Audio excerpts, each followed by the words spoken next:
नमस्कार, आप देख रहे हैं प्राइम टीवी इंडिया। मैं बोलाशील शुक्ला आपके साथ खबरों में आगे बढ़ेंगे, लेकिन इससे पहले आपको बड़ी खबर बता देते हैं राजधानी लखनऊ से, जहां पर तबादलों का दौर लगातार जारी है और कई बड़े आईएएस अफसरों का किया गया है तबादला। तो उत्तर प्रदेश से आपको खबर बता रहे हैं, कई आईएएस अधिकारियों के किए गए हैं तबादले। पंचायत चुनाव से पहले ये बड़ा फेरबदल सामने आया, जिसमें अनिल देवड़ा को एमडी केस्को बनाया गया है और राकेश मिश्रा विशेष सचिव खाद्य एवं बनाए गए हैं। हर्षिता माथुर वीसी बुलंदशहर प्राधिकरण, रिया केजरीवाल ज्वाइंट मजिस्ट्रेट बलरामपुर। तो इसी बीच हम आपको उत्तर प्रदेश से तबादलों का दौर जारी। उत्तर प्रदेश से बड़ी खबर, कई आईएएस अधिकारियों के किए गए हैं तबादले। पंचायती चुनाव से पहले ये बड़ा फेरबदल सामने आया है, जहां पे अनिल देवड़ा को एमडी केस्को बनाया गया है, तो वहीं राकेश मिश्रा विशेष सचिव खाद्य एवं रसद बने हैं।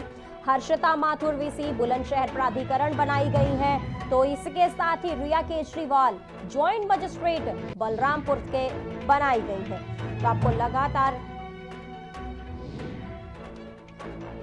तो आपको हम खबर उत्तर प्रदेश से बता रहे थे, जहां पर कई आईएएस ऑफिसरों के तबादले किए गए हैं।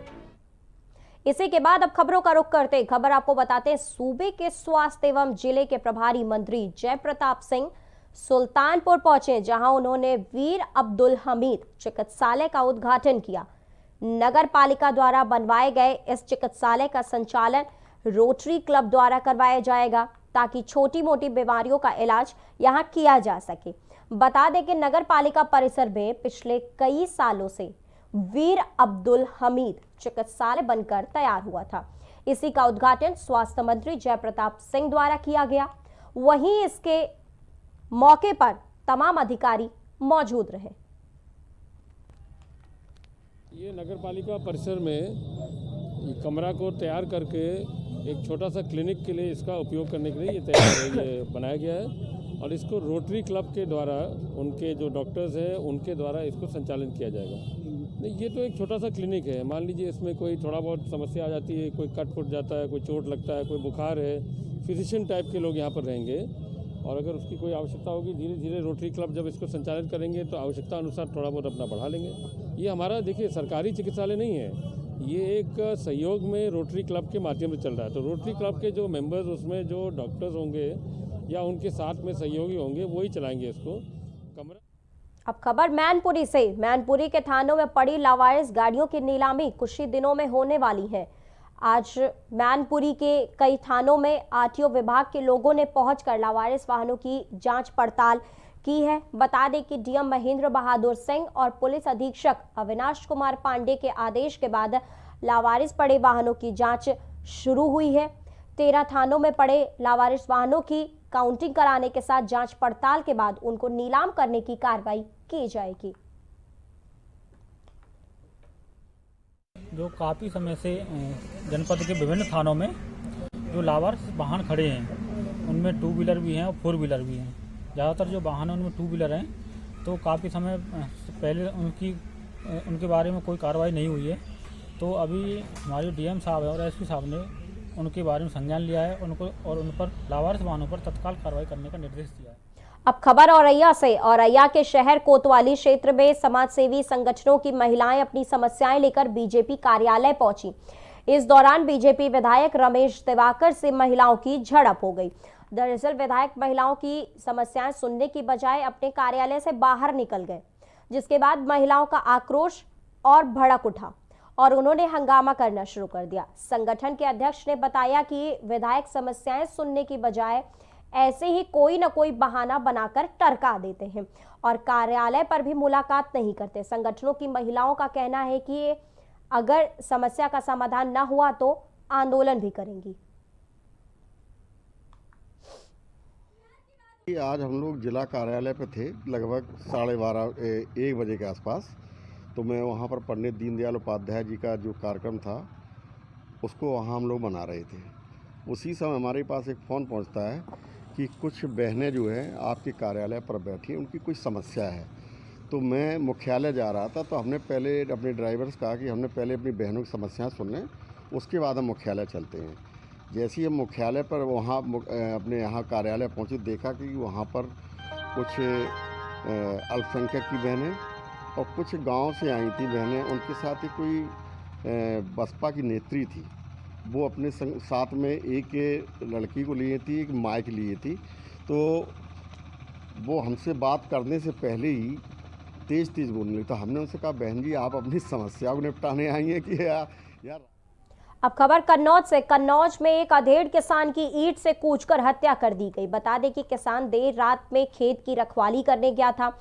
वहीं जब किसान घर वापस नहीं लौटा तो परिजनों ने तलाश शुरू की। इस दौरान परिजनों को किसान का शव खेत में पड़ा मिला। सूचना मिलते ही मौके पर पुलिस ने शव को कब्जे में लेकर पोस्टमार्टम के लिए भेज दिया। पुलिस ने की तहरीर के आधार पर मुकदमा दर्ज कर लिया गया है और मामले की जांच भी शुरू कर दी गई है।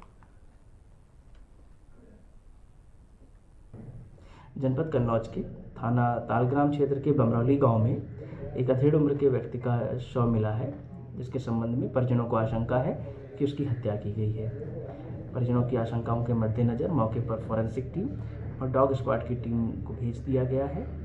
इस शव को पोस्टमार्टम हेतु मर्चरी भेज दिया गया है। परिजनों की तहरीर के आधार पर अभियोग पंजीकृत कर आगे की विधिक कार्रवाई की जा रही है। अब खबर राजधानी लखनऊ से। राजधानी लखनऊ में ऑल इंडिया रेलवे फाउंडेशन द्वारा देशव्यापी धरना प्रदर्शन किया गया। आलमबाग में एक जगह पर विशाल धरना प्रदर्शन किया गया। प्रदर्शन करने वाले लोगों ने 20% का समायोजन अपेरेंटिस का करने की मांग की है। बता दें कि वो कॉर्पोरेशन में बदलने का भी कर्मचारी विरोध कर रहे हैं।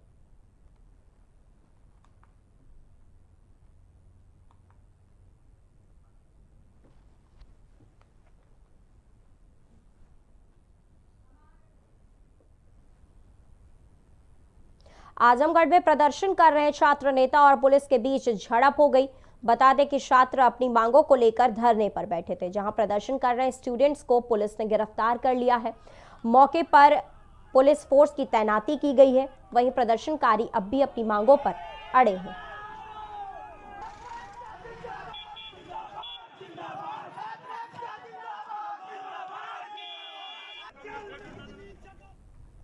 कासगंज के सरपुरा थाना क्षेत्र में शराब माफियाओं और पुलिस के बीच हुए घटनाक्रम में देवेंद्र नाम के सिपाही की मौत हो गई।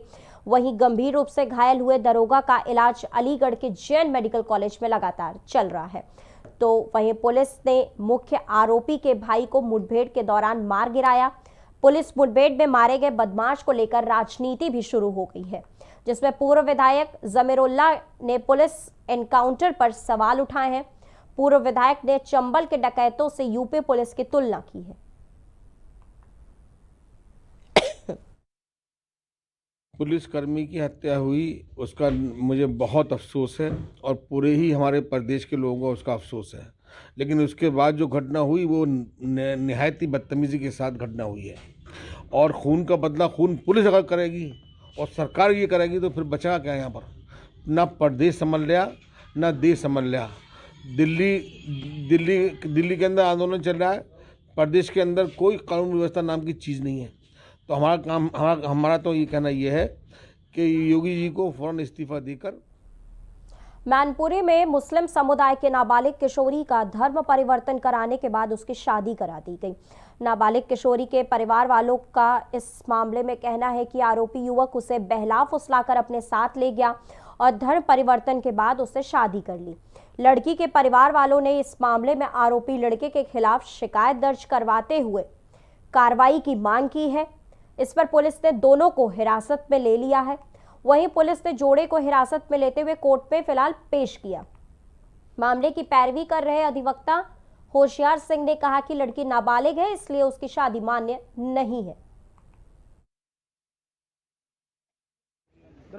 सही है, तरुण कुमार उसका नाम है, फरिया का रहने वाला है जी, और हमारे पड़ोस में रहता है, क्योंकि लड़की भी फरिया की है। मैं लड़की का भाई हूँ छोटा जी। तो तकरीबन 40 दिन हो गए। वो लड़की परेशान है बहुत ज़्यादा। आज 40 दिन इतनी जिद्दोजहद करने के बाद, कोशिश करने के बाद मिली हो। हम मिलने के बाद जो है उसे धमकियाँ दे रहे हैं। वो आना चाह रही थी, थाने में साथ में आ रही थी जी, उसे आने नहीं दिया।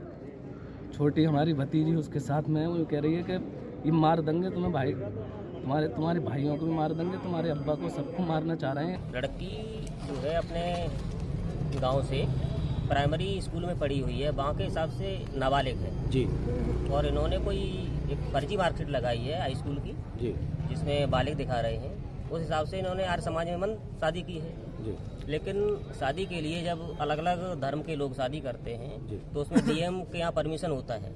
उस डीएम के यहाँ इनका कोई परमिशन नहीं हुआ है, तो उस हिसाब से लड़की जो है नाबालिग है। आजमगढ़ के निजामाबाद में युवती के साथ 4 युवकों ने सामूहिक दुष्कर्म किया।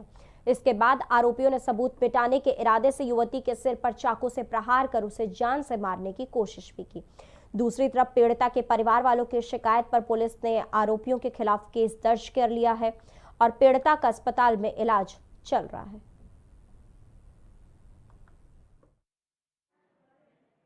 हमारे यहाँ एक निजामाबाद से पेशेंट आई है जिसको सर में चोट लगी है।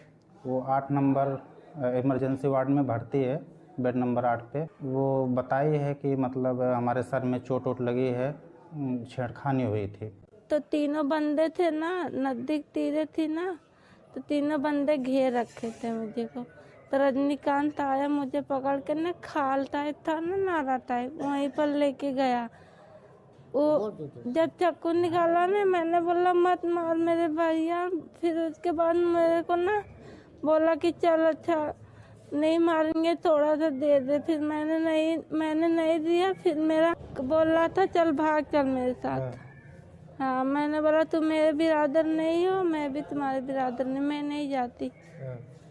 हाँ, तो मैंने नकार दिया ना, तो उसने बोला था मैं तुम्हें कहीं पर नहीं रहने दूंगी। नहीं, खाली रजनीकांत ने खाली गलत काम किया। थाना निजामाबाद के एक डुबकी गांव में दुराचार का एक मामला पंजीकृत हुआ था। इसमें अभियुक्त को गिरफ्तार कर लिया गया है और विवेचनात्मक। देश भर में कृषि बिल के खिलाफ चल रहे प्रदर्शन को लेकर भानुगुट भी सड़कों पर उतर आया है। भानुगुट के द्वारा प्रदर्शन करते हुए किसान विरोधी बिल को वापस लेने की मांग की गई। आज भी भारतीय किसान यूनियन भानुगुट के द्वारा 6 सूत्रीय मांग पत्र राज्यपाल के नाम सौंपा गया और इसके जरिए किसान विरोधी बिल वापस लेने की मांग की गई। वहीं पूरे मामले पर एसीएम रंजीत सिंह ने जानकारी देते हुए कहा कि किसान गुट ने ज्ञापन सौंपा है और कार्रवाई की जा रही है। हमने आज अपने किसानों की जो समस्याओं के बारे में और 3 महीने से दिल्ली में जो सब घमासान किसान आंदोलन चल रहा है, उसके लिए हम अपनी मांगें मांग रहे हैं। सरकार को हमने विधायक बनाए, सांसद बनाए। सांसद अपने पद से रिटायर होने के बाद में उसकी पेंशन बनती है, विधायक की पेंशन बनती है, किसान की पेंशन नहीं बनती। हमारा ये है कि किसान आयोग का गठन किया जाए और किसान की पेंशन। भानुगुट द्वारा अभी एक ज्ञापन कुल 5-6 बिंदुओं पर दिया गया है, जिसमें उन्होंने तीनों जो कृषि कानून है उसको वापस लेने की मांग की है। साथ ही साथ किसान आयोग के गठन की मांग की है। स्वामीनाथन आयोग के अंतर्गत MSP को निर्धारित करने की मांग की है और जिस तरह से पेंशन नौकरशाहों का बंद किया गया है, उसी हिसाब से सांसदों और विधायकों की पेंशन बंद करने की मांग की है। मैंने इस ज्ञापन को प्राप्त कर लिया है और नियमानुसार। सीतापुर में दबंगों का कहर लगातार जारी है, जहां दबंगों ने गरीब दलित परिवार की जमीन पर अवैध कब्जा कर लिया। पूरा मामला तहसील लहरपुर के सकरन थाना क्षेत्र का है, जहां पूरा परिवार काफी दिनों से झोपड़ी डालकर रह रहा था। उसी दौरान बीते 8 फरवरी को दबंगों ने जबरन गरीब परिवार की जमीन पर टीन शेड डाल दिया और कब्जा कर लिया। जब पीड़ितों द्वारा इसका विरोध किया गया तो दबंग विपक्षियों ने बंदूक से मारने की धमकी दी, जिसके बाद पीड़ित परिवार थाने में शिकायत करने गए, लेकिन उन लोगों की एक नहीं सुनी गई। वहीं अधिकारियों के चक्कर लगाकर थक चुके पीड़ित परिवार ने डीएम और एसपी से न्याय की गुहार लगाई है।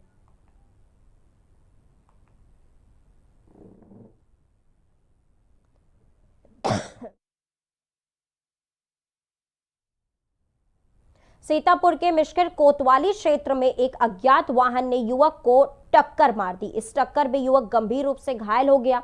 घायल युवक को इलाज के लिए अस्पताल में भर्ती करा दिया गया, लेकिन इलाज के दौरान युवक की मौत हो गई। इसी के साथ घटना की सूचना पर कोतवाली पुलिस भी मौके पर पहुंच गई। पुलिस ने शव को पोस्टमार्टम के लिए भेज दिया गया है। ये रात में मृत अवस्था में एम्बुलेंस द्वारा लाया गया है, रात को 3:15 बजे और मृत अवस्था में लाया गया। ये इसका नाम कंत्री था, इसके पिताजी का नाम सालिकराम और गांव इमामपुर। सुल्तानपुर में आज अनियंत्रित कार ने बाइक सवार छात्रों को टक्कर मार दी। इस हादसे में बाइक सवार एक छात्र की मौके पर ही मौत हो गई, जबकि पीछे बैठा छात्र गंभीर रूप से घायल हो गया। उसके बाद फौरन घायल छात्र को इलाज के लिए अस्पताल में भर्ती करा दिया गया। वहीं घटना से गुस्साए छात्र डीएम आवास के सामने पहुंचे और सड़क पर जाम लगा दिए। मौके पर पहुंचे पुलिस ने छात्रों को समझा बुझाकर प्रदर्शन को शांत करवाया, साथ ही कड़ी कार्रवाई का आश्वासन भी दिया है। हम लोगों ने यहाँ पे अभी हम लोग इमरजेंसी में थे, दो बच्चे, एक बच्चा यहाँ पे आया था घायल अवस्था में, जिसको हम लोगों ने यहाँ पे अभी वो बच्चा था तो उसको यहाँ पे लाके हम लोगों ने मैनेज किया था। और उसके जो चोट थी, उसको चोट को देख के उसको थोड़े स्टिचेस वगैरह लगा दिए गए थे और बाद में जहाँ पे उसको भर्ती करा के उसको हम लोगों ने जो निश्चित ट्रीटमेंट है वो। तो इस बुलेटिन में फिलहाल इतना ही, लेकिन देश दुनिया की तमाम खबरों के लिए आप लगातार बने रहिए प्राइम टीवी इंडिया के साथ।